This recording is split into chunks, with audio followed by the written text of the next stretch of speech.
Hey everyone, welcome back to the physics paper. So today we're going to talk about the paper 1 multiple choice for the physics 9702 series, and paper that we're going to discuss today is October-November 2024 variant 1-1.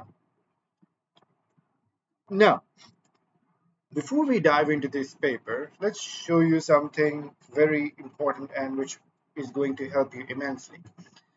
This is a part of the grade booster pack that we made for A levels. This is available on the Patreon page.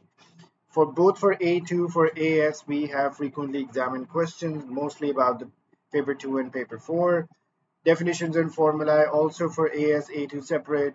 Derivations also separate. So this document is for AS. It's also available in the full pack over here. You can go and check that out.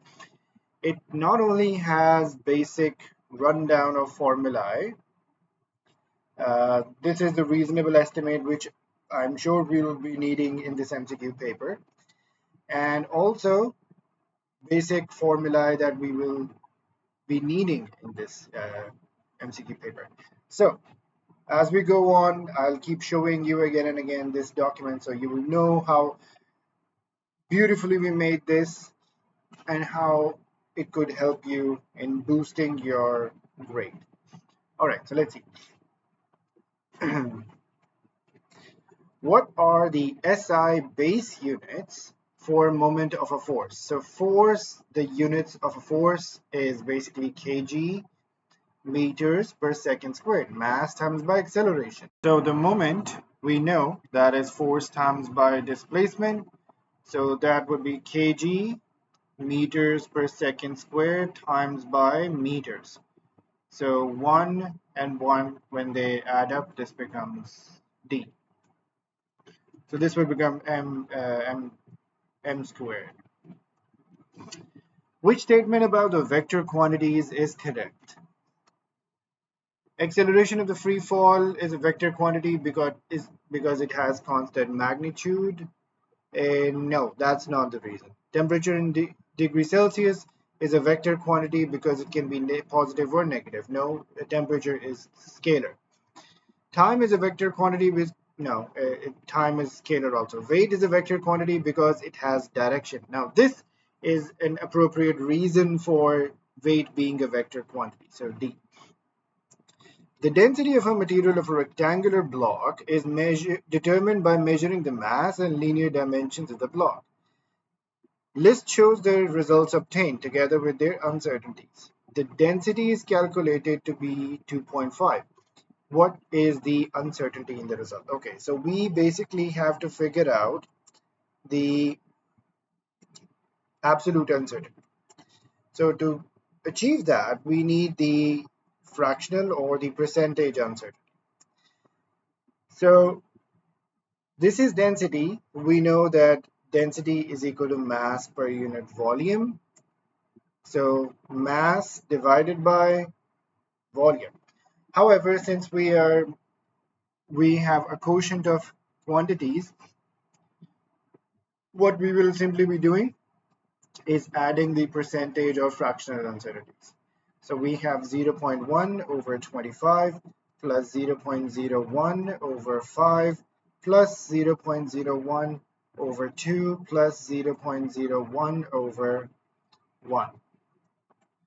So we get 0.1 divided by 25 plus 0.01 divided by 5 plus 0.01 divided by 2 plus 0.01 divided by 1. So this becomes 0.021, or you could write it as 2.1%. So uncertainty would be 0.021 times by 2.5, or 2.1% of 2.5, equally same thing. So answer times by 2.5, you will get 0.05, so that's C bar, one significant figure. What is a reasonable estimate of the volume of one page from this examination paper? Okay, so estimating that this is an estimate, reasonable estimate over here. So 20 centimeter width, almost around 30 centimeter length. However, how do we know the thickness? We go back to this sheet over here, and you will see that we have listed the thickness of a sheet in the length section. Yeah, thickness of a sheet of paper in between 0.05 and 0.15 millimeter. Let's call it 0.1 millimeter. So if we do that in meters, since we have volume in millimeters, sorry, 200 times by 300 times by 0.1 millimeters. So, oh, sorry, we get 200 times by 300 times by 0.1, we get 6,000. Reasonable estimate. An object is projected from a horizontal ground at a velocity of magnitude u and angle theta to the horizontal. It hits the ground at a time t after it is projected. Assume the air resistance is negligible. Which statement does not describe the motion? Horizontal component of the object's velocity is constant and has value u cos theta. So that is correct. Horizontal distance traveled by the object is tu cos theta. This is also correct because the horizontal component is not changing, so S is equal to Vt over here. That's what this is. Time taken for the object to reach the maximum height is t by 2. This is also correct because the time taken after passing the maximum point would also be t by 2. And the reason for that is that the net displacement after falling would be 0. So equal displacement going up, equal displacement, vertical displacement going up, equal displacement, vertical displacement coming down. Vertical component of the object's velocity is constant. That is not true because you have minus at also going on over here. Because v is equal to u plus at, so sorry, gt. So u is the u sine theta, and acceleration is minus g minus gt. And again, you can see this in the projectile motion section over here. U sine theta minus gt. So the answer would be D. A person traveling on a motorway, a total distance of 200 kilometers, travels the first 90 kilometers at an average speed of 80 kilometers per hour. Which average speed must be obtained for the rest of the journey if the person is to reach the destination in a total time of 2 hours, 0 minutes?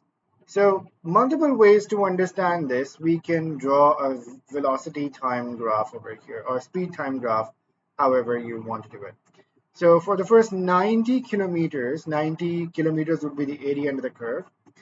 You have 80 kilometers going up till some time. We don't know what that is. However, the final time has to be 2 hours. We don't know what this is. This is 2 in hours, and this is velocity in kilometers per hour. So 80 kilometers per hour, whatever this is, 80 times by t is your 90 kilometers. So we can find out the time over here. So time would be 9/8. That is 9/8. Now, from 2 hours minus 9 divided by 8, you will have 0.875 hours left. That means we must cover 0.875 hours for the rest of the 110 kilometers, right? So 110 kilometers and this. So the average speed that we would require is 110 divided by 0.875. So 110 divided by 0.875, that will be 125.7, so 126. Okay, a car of mass 1200 kilogram has a momentum of 18,000 kilogram meter per second. What is the kinetic energy of the car? Okay, so we know uh, that kinetic energy can be represented as half p squared over m. So that's all we need. We have the mass, we have the momentum. So 0.5 times by 18,000 squared divided by 1200. And this is in joules, so in kilojoules, that would be 135. Simple formula over here. A ladder is positioned on an icy, frictionless ground and is leant against a rough wall. At the instant of release, it begins to slide. Which diagram shows the direction of forces P, W, and R acting on the ladder as it slides? So, if we read through this, the ground is frictionless. That means there is no component of friction on this. So that means the normal contact force will be the only force over here. So that means the R would remain upwards. So this one, these two cancel out right away. Now, wall is rough. So what will happen over here is that since it is sliding down, friction will be going this way. So friction plus the normal contact force, let's call it N over here, would result P force this way. So B is the correct answer. A toy parachute is dropped from a bridge and falls vertically through the air. The graph shows the distance traveled by the parachute against time. Which region of the graph shows when the parachute is at terminal velocity? So terminal velocity means constant velocity or maximum velocity. Maximum terminal means the maximum constant velocity. So maximum terminal velocity is seen from B. Constant in the case of distance versus time graph is the gradient of the graph. So this is not only the maximum but also the constant because it's a straight line. Now, a lift elevator consists of a passenger car supported by a cable that runs over a light, frictionless pulley to a counterbalance. The counterbalance falls as the passenger car rises. Some masses are shown in the table. What is the magnitude of the acceleration of the car when carrying just one passenger and when pulley is free to rotate? So the weight of the counterbalance, they have given it as 640 G. Weight is equal to mass times by G, mg. This one, passenger car and the passenger, so 520 plus 80 is 600, so 600 G. Since it is the same cable, they have the same tension and they are going to be sharing the same amount of acceleration. Okay, so for the counterbalance, CB, the equation becomes, since it is going to be falling, so 640 G minus tension equals to 640 A. For the other one, it's T minus 600 G, right? So T minus 600 G equals to 600 A. Now we can just add these. So this is for the passenger car. When we add these equations, T and T get cancelled. We don't need the tension. So we have 640 minus 600, so that is 40G equals to 640 plus 600, that is 1240 A. So acceleration would be 40 times by 9.81 divided by 1240. So 40 times by 9.81 divided by 1240, that is 0.316, and that is this one. All right, so next question. Okay, a stationary ball of mass m is hit by a bat. The ball leaves the bat with a velocity v. The bat is in contact with the ball for a very short time t. What is the average force of the bat on the ball? Okay, so first off, the change in momentum. So this is the u direction over here. Oh, sorry, no. It's a stationary ball. Sorry, it's a stationary ball. U is 0, but u or velocity v after hitting with the bat is v. Sorry, my bad. Mass m.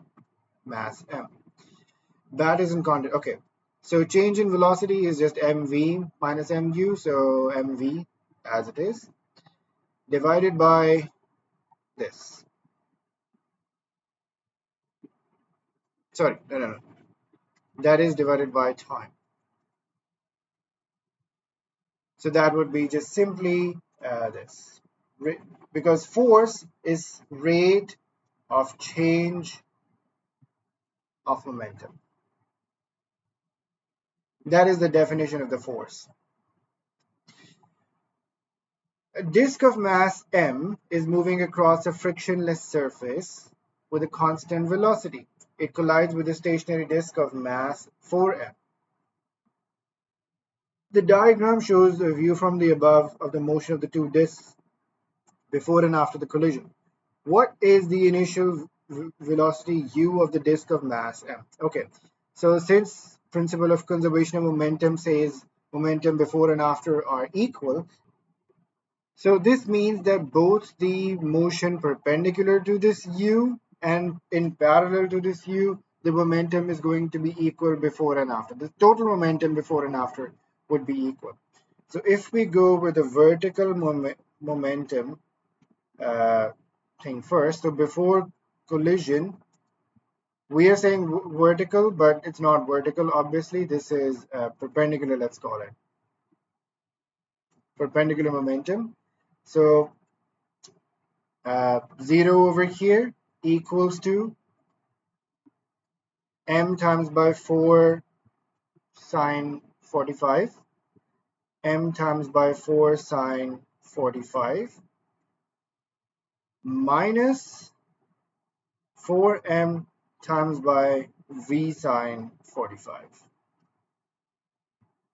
which means that 4m sine 45 is equal to 4m v sine 45. So 4m sine 45, 4m sine 45 leaves us with v is equal to 1.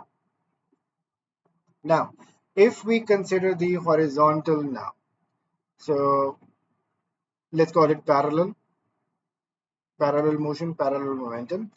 So now this is mu equals to, both of these are in the same direction now.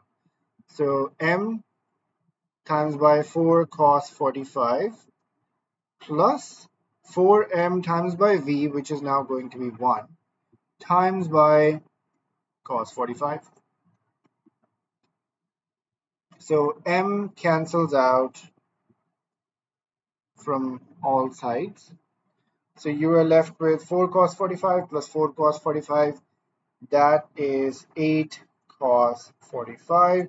So 8 cos 45 degrees, 4.2. Sorry, before the answer was in radians, now we have selected degrees, so this is 5.656. So the answer is D. An object is dropped from rest on Earth from a height of 2 meters. The same object is dropped from rest on the moon from twice the height. That means 4 meters. The acceleration of free fall on the moon is approximately 16% of the value on Earth. Assume that there are no resistive forces acting on the Earth. What is the ratio of speed of the object just before it hitting the surface of the Earth and speed of the object just before hitting the surface of the moon? Okay, so that means acceleration on the moon is 0.166 of acceleration on the Earth, which is g. So what we do over here is v is equal to u plus at. That's all we need. Since this is dropped, u is going to be 0 in both these cases. So we just have v is equal to at. So for Earth, you have v is equal to 8 or gt simply.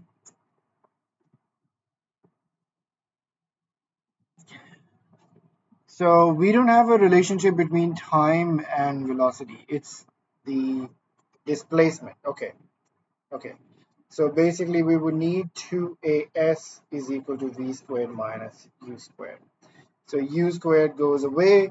This is the relationship that we have. So v squared would be 2 times by g times by 2 meters. So that is 4g. This is your v squared at Earth. On moon, you have v squared is equal to 2as, which is going to be v squared equals to 2 times by 0.16 g times by 4. So 8 times by 0.16, that is 1.28 g. So now we take the square root. So v squared over v squared, so v squared Earth over v squared moon, 1.28 g, and then for square root of 4 divided by 1.28, that would be 1.767, so roughly 1.8. Straightforward. Let's move on. The graph shows a velocity v varies with time for a bungee jumper. At which point is the bungee jumper momentarily at rest, and at which point does she have zero acceleration? So we know that acceleration is dv over dt, rate of change of velocity over change in time. So that means the maximum point or the turning point is where the acceleration would be 0. And momentarily at rest means velocity equal to 0, so that is the r. So jumper at rest at r and maximum, oh sorry, 0 acceleration is at q, so c. A solid sphere, which is less dense than water, is held completely immersed in water a few meters below the surface. The density of the water is uniform. Sphere is released. Immediately after the release, sphere rises. Which law describes the changes in magnitudes of the upthrust on the sphere and the resultant force on the sphere as it rises? Okay, so as long as it is inside, the upthrust value will remain the same. It is just that you have a downward force acting on it other than a weight. So upthrust is upwards, but you have a downward force more. But when you remove the downward force, the upthrust, upthrust will make it go like this. So this is your upthrust, this is your weight. So upthrust on the weight will remain constant, but resultant force on the sphere. To understand that, the net force acting on this object is not only upthrust minus weight, but also the drag force. And we know that the drag force is directly proportional to the object's velocity in the fluid. So as it rises, we know that u is greater than w now, so it will be accelerating initially. So initially it would be non-zero, it will be accelerating. However, since the velocity is increasing due to this acceleration, the drag force will increase. the drag force increases, the net force will decrease. So A would be the answer.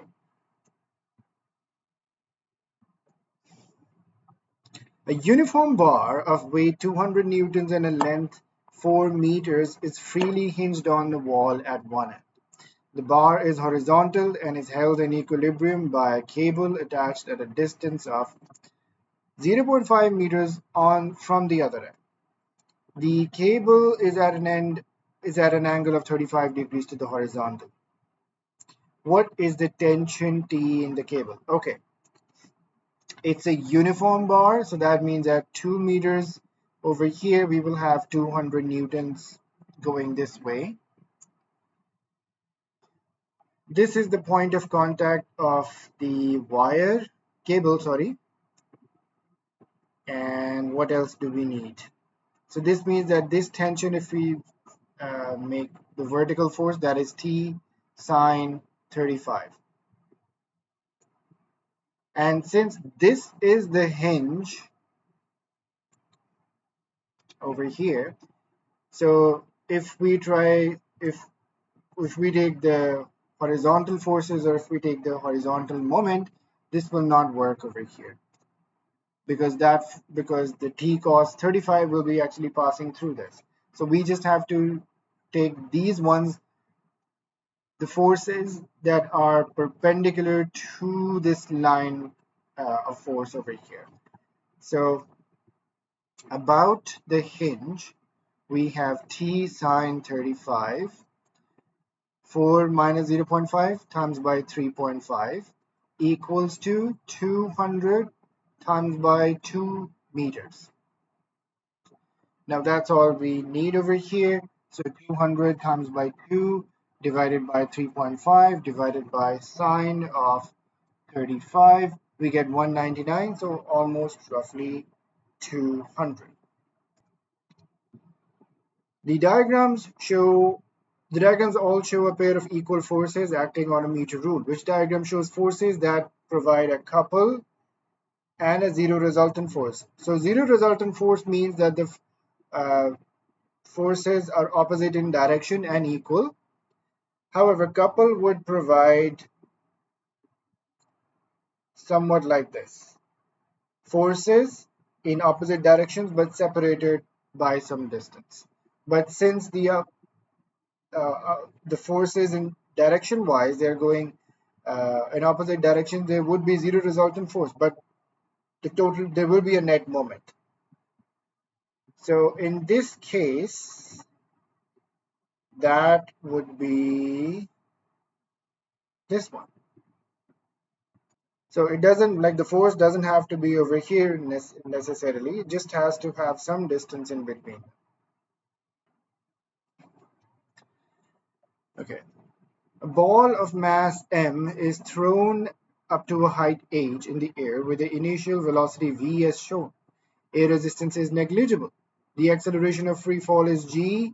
What is the total work done by gravitational force on the ball during its flight from P to Q? What is the total work done by the gravitational force on the ball during its flight from P to Q? Now, the total change in gravitational potential energy, which is what this actually means, total work done by the gravitational force, that is the net change in gravitational potential energy. So if we look at this going upwards, the vertical displacement going upwards increases the potential energy. But coming downwards, it results in a loss of potential energy. So as you can see, that since it is returning at the same point, the net change in height is the same, equal on both travel, so the net change would be zero over here. You can also see it from this context over here, that the net displacement is zero. Net displacement, basically the total delta H is zero. So that means the MGH part over here would come out to be zero. So that's it. However, there is another point to notice over here also. They're talking about total work done by their gravitational force. So when they're asking about by, in this context, going upwards would be against the gravitational force, and coming downwards would be by the gravitational force, since they have used the keyword by the gravitational force. However, in the net result would be the same, since the h going up, h going down, the net displacement is zero from P to Q, the net change in gravitational potential energy would also be zero. All right, moving on. A spring of spring constant 30 Newton per meter is suspended vertically from its top. Spring obeys Hooke's law. Hooke's law means that F is equal to kx. Initially, the spring is not compressed and not stretched. A mass of 0.5 kg is attached to the bottom of the spring. The mass is released from the rest and falls. Frictional effects are negligible. In the motion that follows, what is the maximum extension of the spring? Okay, so this is not talking about the final equilibrium position when the mass comes into equilibrium, when this can be applied. This is talking about in the motion that follows. So it's talking about it's falling down, falling motion over here. So in the unstretched part over here, so when it is unstretched over here, let's say we haven't let go of this yet. So this is let's call it the mean position over here, or the starting position over here. Let's call it starting position.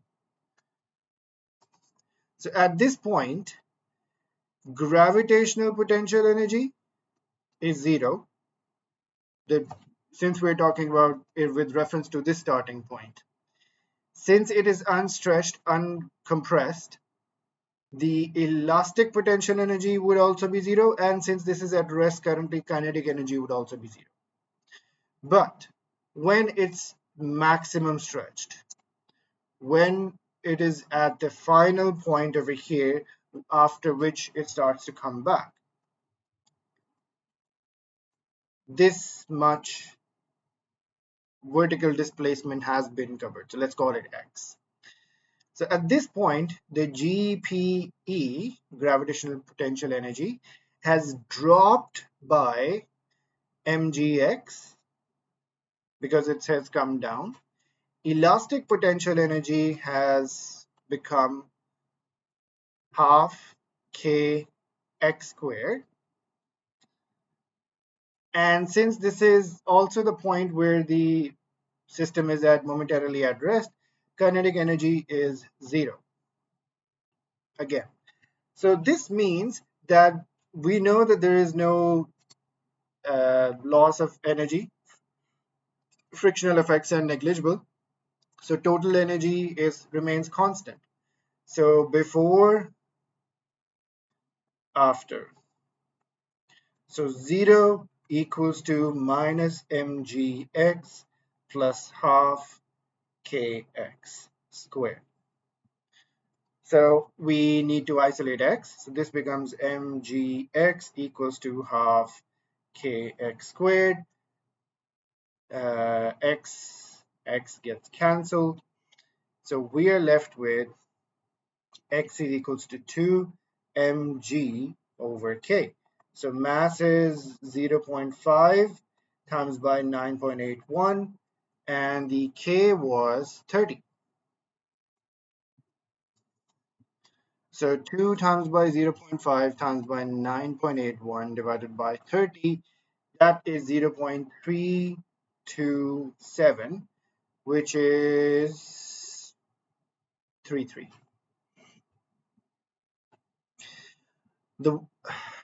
A wire has original length L, cross-sectional area A. A tensile force F is applied to the wire, which causes it to have an extension X. The wire obeys Hooke's law. What is an expression for the Young's modulus from which the wire is made? So Young modulus is stress over strain. Stress is force over area, and extension is, the strain is extension over original length. So F over A times by L over X. So this is going to be the equation. So that would be F over A divided by strain. Yes, so that is the correct answer. So, all right, moving on. A wire is stretched by a gradually increasing force. Force extension graph for the wire is shown. Which must be correct? Point Q is the elastic limit. No, not necessarily. Elastic limit is usually right after the constant of proportionality or limit of proportionality. So Q is the limit of proportionality, LP, let's call it. Point R is the limit of proportionality. No. Area under the graph from P to S is the elastic potential energy stored in the wire. No, no, no. The P to Q would be the elastic potential energy. Technically, that would be up till the elastic limit, but usually we just consider that area where the Hooke's law is obeyed. So no. When we go up till this nonlinear area, this is the point where uh, the plastic deformation starts. So it's no longer elastic potential energy. Area under the graph from P to S is the work done in stretching the wire. So yes, that part is true. Whether the work is released completely when the load is let go is completely different thing. A spring has an unstretched length of 0.30 meters, a spring constant of 400 Newton per meter. An object is suspended from the spring and spring is deformed within its limit of proportionality. That means again F is equal to Kx. The new length of the spring is 0.5 meters. What is the elastic potential energy stored in the spring? So elastic potential energy stored in the string is half kx squared. Half times by k is 400, and x would be new length minus the unstretched length, which is the extension, which would be equal to extension. So that's this. So 0.5 times by 400 times by 0.20 squared. So that is just simply 8. A wire consists of a 3-meter length of metal X joined to a 1-meter length of metal Y. A load hung from a wire causes metal X to extend by 1.5 millimeter and metal Y to extend by 1 millimeter. The same load is then hung from a second wire of the same cross-sectional area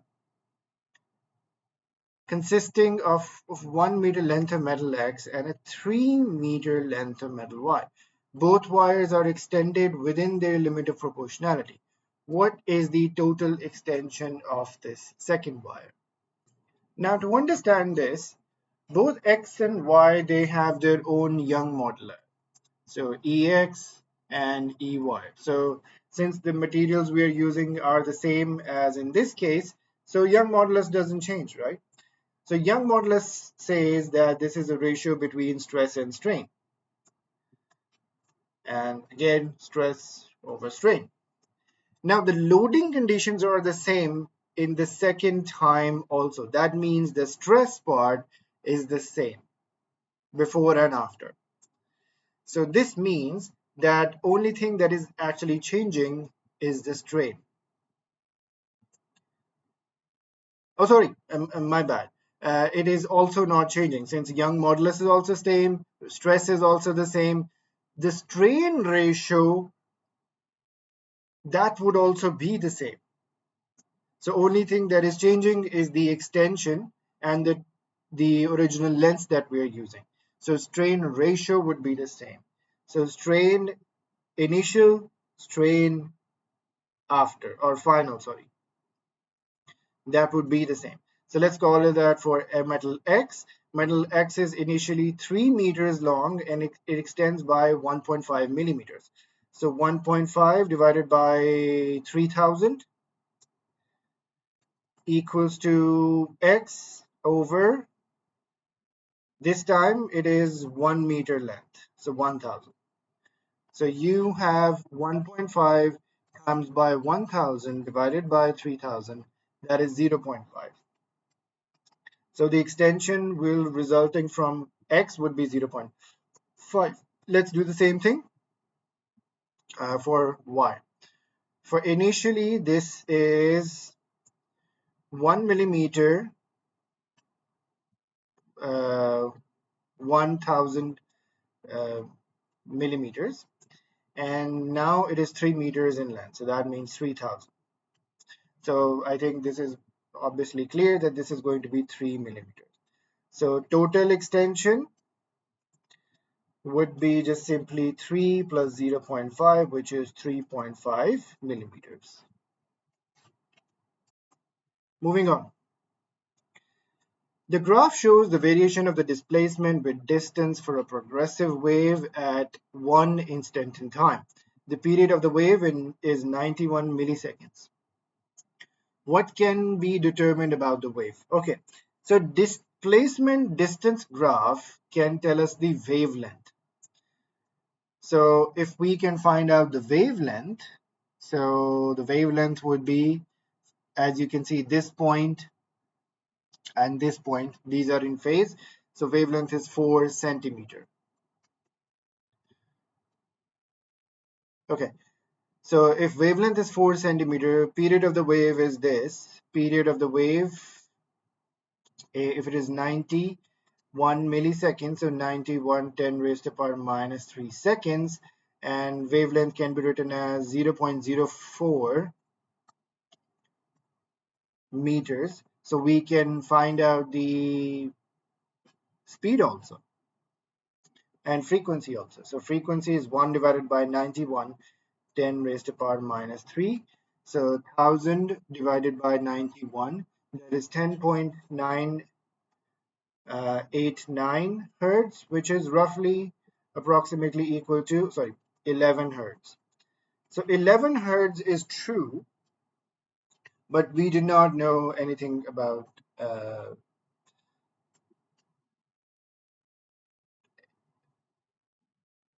velocity yet. So velocity would be f lambda. So roughly about 10.989 times by 0.04. So answer times by 0.04, that would be 439. So roughly 0.44. So velocity is this, frequency 11 hertz. So A part, correct.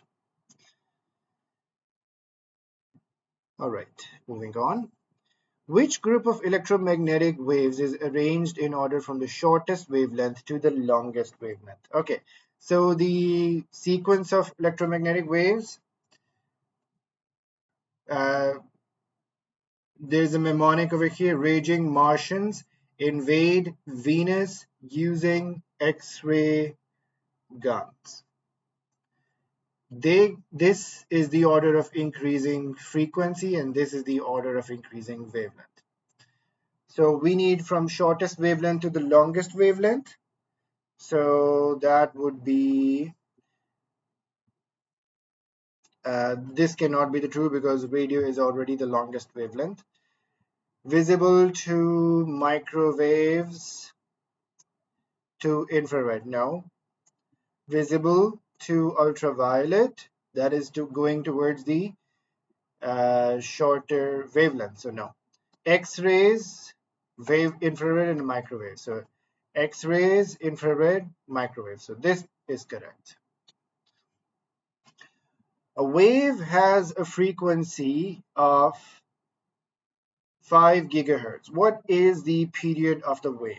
So frequency is 5 gigahertz, so 5 10 raised to the power 9 hertz. So time period would be 1 over 5 10 raised to the power 9. So 1 divided by 5 divided by 10 raised to the power 9, that is 2 10 raised to the power this, we need this in nanoseconds or pico. Wait, sorry. If we add two zeros over here, this would become 10 raised to the power minus 12 seconds. If we go one decimal place before, this would become minus 9. So this is 0.2 nanoseconds, and this is 200 picoseconds. So this would be correct. Three statements about two progressive waves are listed. The waves have the same frequency, same amplitude, are emitted with a constant phase difference. Which statements must be correct for the two waves to be coherent?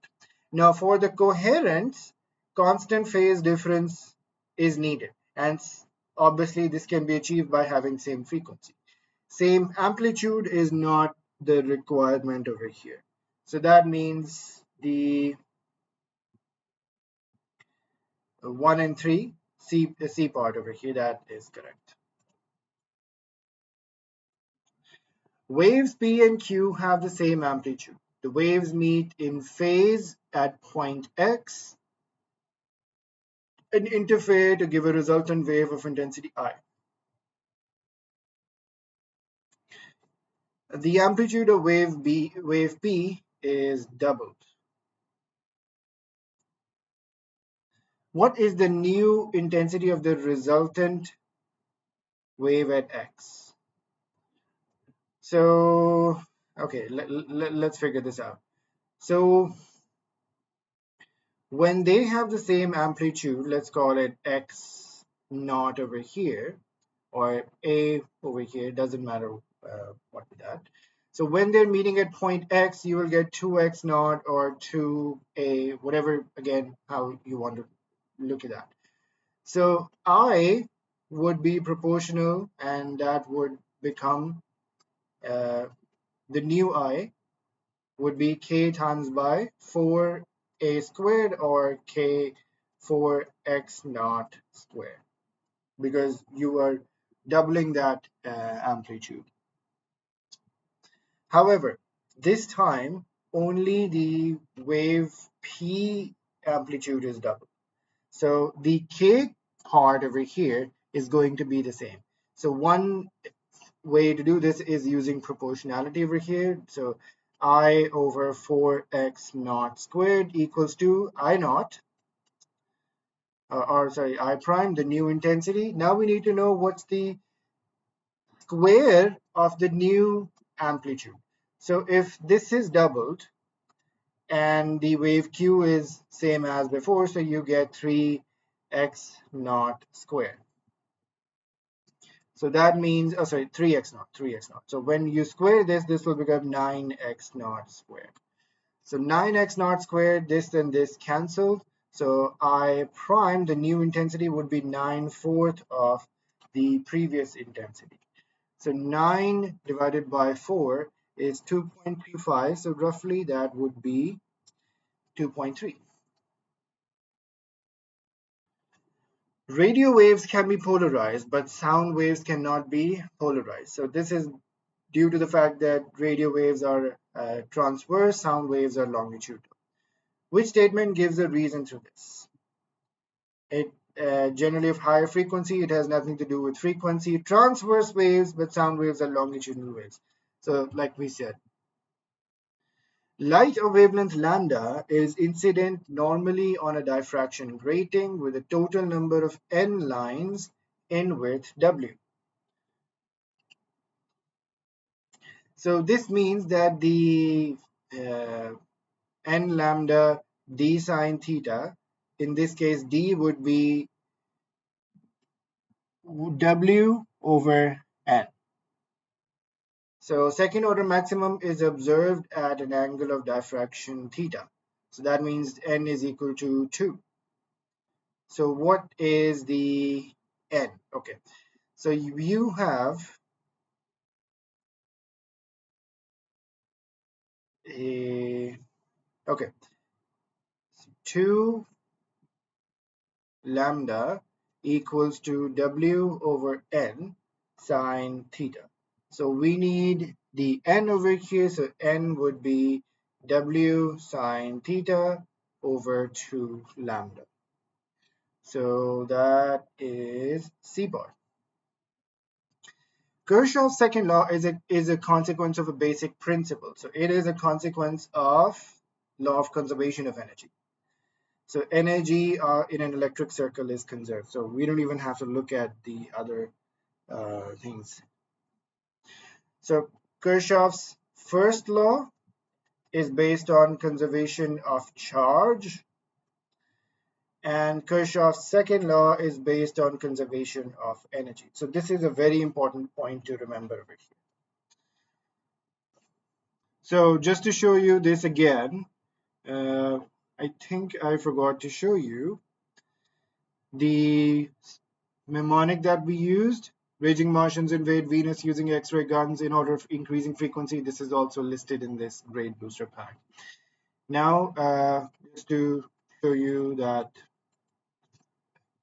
Kirchhoff's laws, as you can see, current law based on the law of conservation of charge, and second law, voltage law, based on law of conservation of energy. So this is there for you to read out. All right, going back, my bad. 32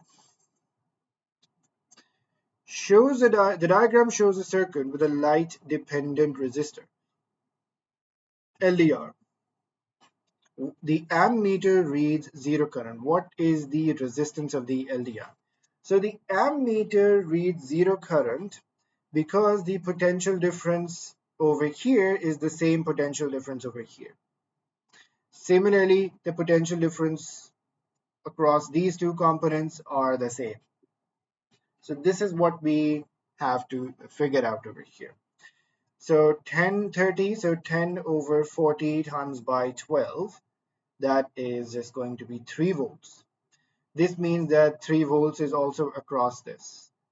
So if 3 volts is across this, that means you have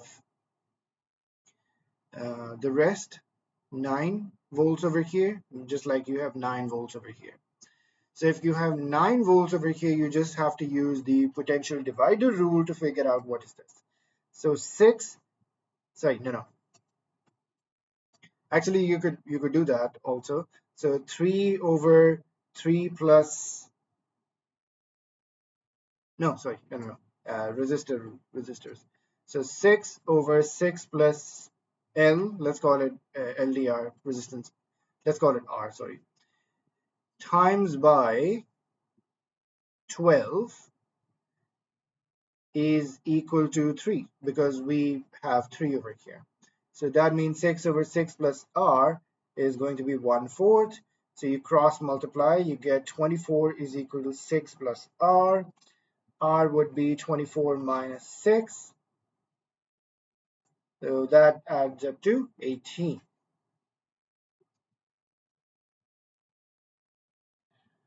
Right.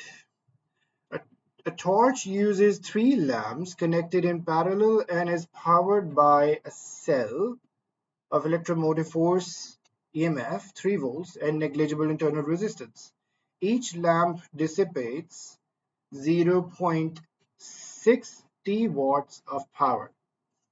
What is the current in the cell? Okay, so 3 lamps connected in parallel.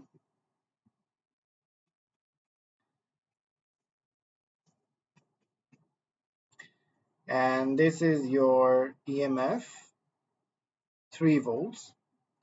Each lamp dissipates 0.6 watt of power. Now, what is the current in the cell? So the current in the cell would be this, actually the power provided by the battery would be the sum of all of these. So power is equal to I squared R, or I squared R, or IV basically, right? So the net power that is being dissipated is, since the current is branching in all of these, so the power is also branch it. So power, the net power, is going to be 0.6 times by 3 watt. Net current times by potential difference across the circuit, that would be just 3. So net would be, as you can see, 3 and 3 get cancelled out. It is just 0.6. So that is C part. Okay, moving on. Cell with internal resistance is connected to a light-dependent resistor and a fixed resistor and a voltmeter. Voltmeter reading increases. Okay, so let's say, for example, we have another voltmeter over here, V1, let's call it, and V2 over here. So V1 ratio V2 actually depends on the resistance of LDR ratio the fixed resistor, let's call it R over here. Okay, so the ratio depends like this. And if you think about it, you would have R over R plus R of LDR times by the EMF. You get the V2 over here. And that works exactly the same way, because E, when it comes over here, E would be V1 plus V2, according to Kirchhoff's law. So V1 plus V2, right? So that's exactly how it works. All right. Which quantity decreases as the voltmeter reading increases? Okay. So we saw over here that the voltmeter reading, that's V2, that is increasing. That means the V1 with respect to that is decreasing. Furthermore, that means that the ratio between R of resistance of LDR and the fixed resistor is decreasing, and the resistance of the LDR is decreasing. So resistance of the LDR decreases when light intensity increases. Okay. Now, this is not the quantity that is decreasing, since we have just said that light intensity is increasing. Okay. Now, if the LDR, RLDR is decreasing, that means that the R effective, the net resistance, is decreasing. What that does, it increases the current flowing through it. Current through the resistors increases. Is it listed? No, no. Current is increasing. Okay.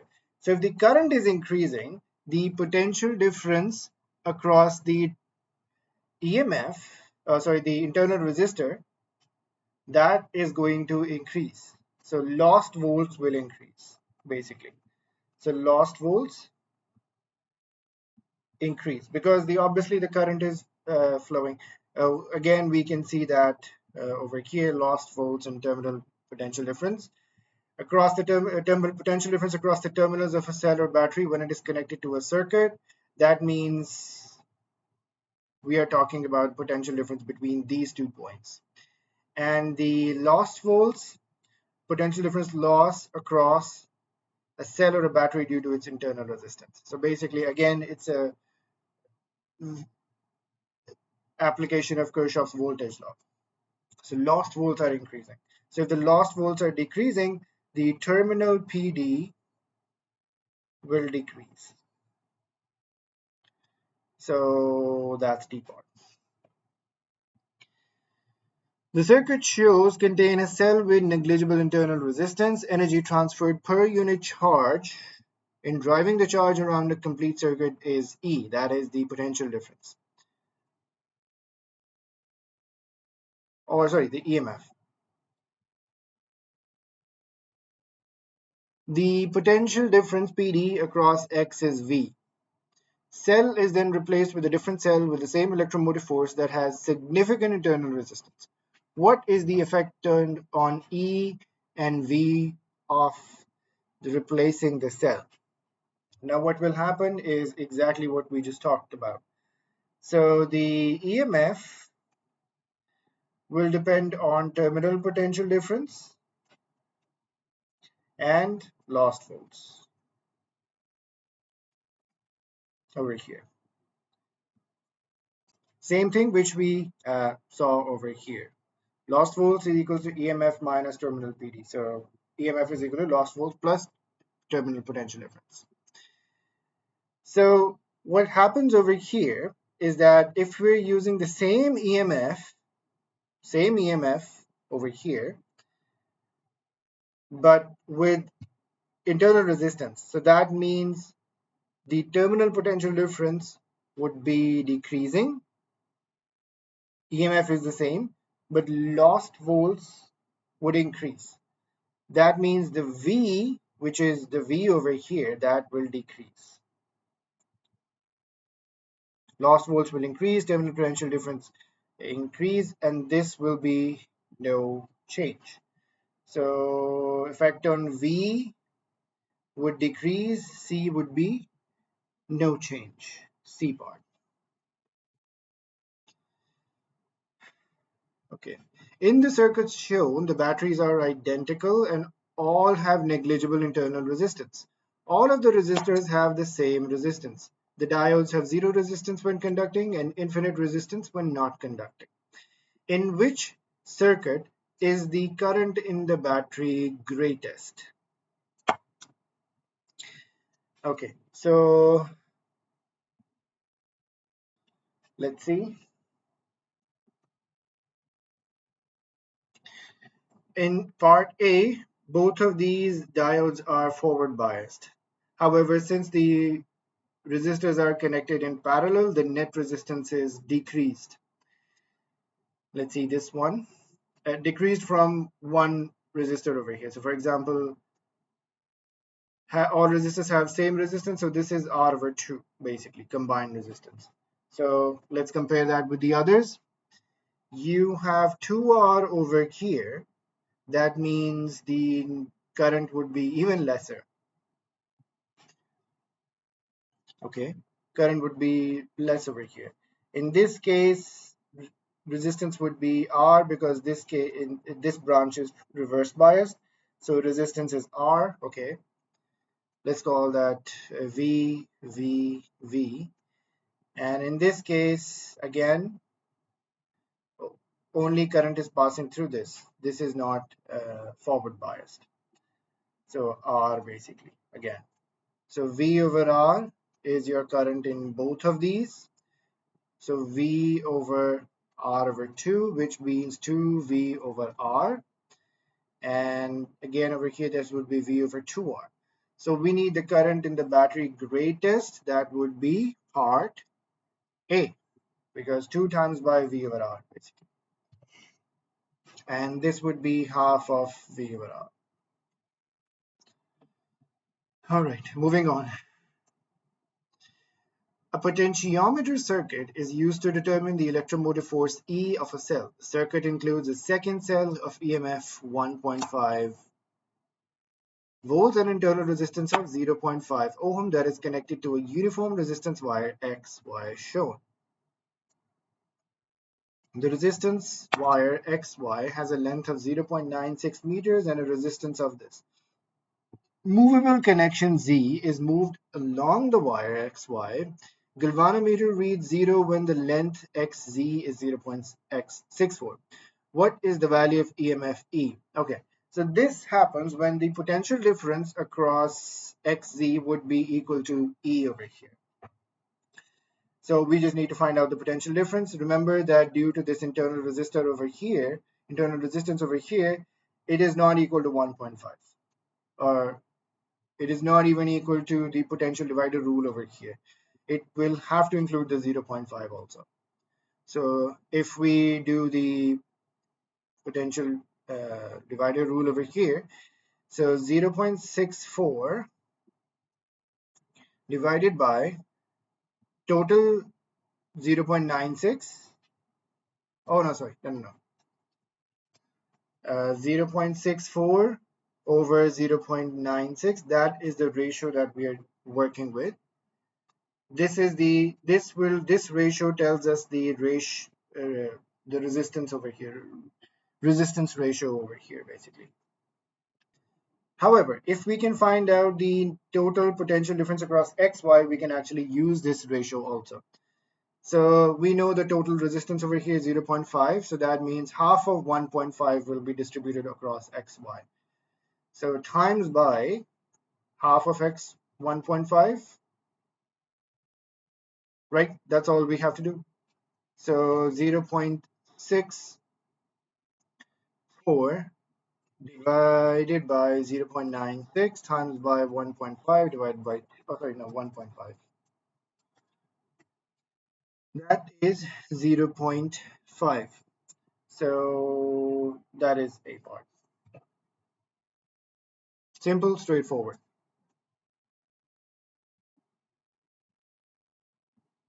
So ratio of lengths is proportional to the ratio of resistances, and therefore that is proportional to the ratio of potential differences, but only on the resistance wire. Which particle is not a fundamental particle? Quark is a fundamental particle. Electron is a fundamental particle. Neutrino are fundamental particles. Neutron, no, it's a hadron, so it's not a fundamental particle. It's made up of quarks. The isotope fluorine undergoes beta plus decay to form a stable isotope.